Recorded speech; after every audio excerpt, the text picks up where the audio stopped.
The auction hall on Station Gamma 7 reeked of desperation and cheap disinfectant. Alexander Hayes sat in the back row, his prosthetic leg aching from the station's inconsistent gravity stabilizers. The war had taken his leg, his squadron, and nearly his sanity. What it had left him with was a military pension barely enough to survive on and a one-room HAB unit on the station's lower decks. Lot 847. The auctioneer's voice crackled through failing speakers. Salvage from the Valkyrie refugee ship. One Arachnis female, approximately 20 standard years old. Widowed. No malformations visible. Starting bid, 1 credit. Alexander watched as a figure was led onto the platform. She was tall, perhaps 7 feet, with 4 arms and a lower body that transitioned into 8 segmented legs covered in midnight blue chitin. Her upper torso was humanoid enough. 2 arms, a slender waist, delicate features. But her multiple black eyes and the way she moved marked her as distinctly alien. The Arachnis. The Valkyrie had enslaved them for centuries until humanity's intervention 3 years ago. The crowd barely stirred. Arachnis weren't popular. Their appearance unsettled most species, and their reputation as warriors made them seem dangerous. Alexander had fought alongside 2 Arachnis soldiers during the siege of Kepler 9. They'd saved his life twice before an orbital strike took them both. No bids. The auctioneer sounded bored. 50 cents, then 20 cents. Anyone. Alexander's hand rose before his brain caught up. 20 cents. The auctioneer blinked. Sold to the human in the back. 10 minutes later, Alexander stood in the processing area as the Arachnis woman was led toward him. Her chitinous legs made soft clicking sounds against the metal floor. Up close, he could see the exhaustion in her multiple eyes, the way her mandibles trembled slightly. A translator collar hung loose around her neck. "I am Kirsten," she said through the device, her actual voice a series of soft clicks and whistles beneath the mechanical translation. "You purchased me. I will serve adequately." Alexander felt his stomach turn. "I didn't buy you to own you. The system's broken. I'm getting that collar off and helping you get proper refugee status."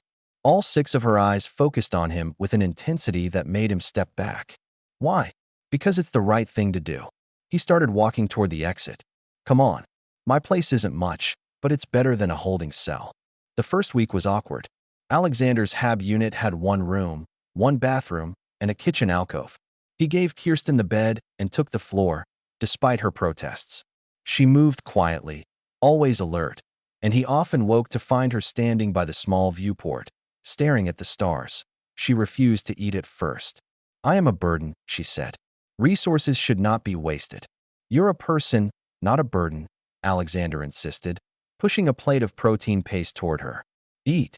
Slowly, she began to trust him. She told him about her life, how she'd been a weaver of biosilk on her homeworld, how she'd married young to a warrior who died defending their village from Valkyrie slavers, how she'd been captured, sold, and resold until she ended up in that auction hall.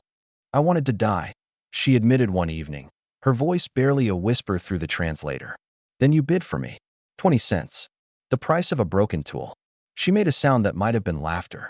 It was so absurd, I became curious. "What human buys broken tools?"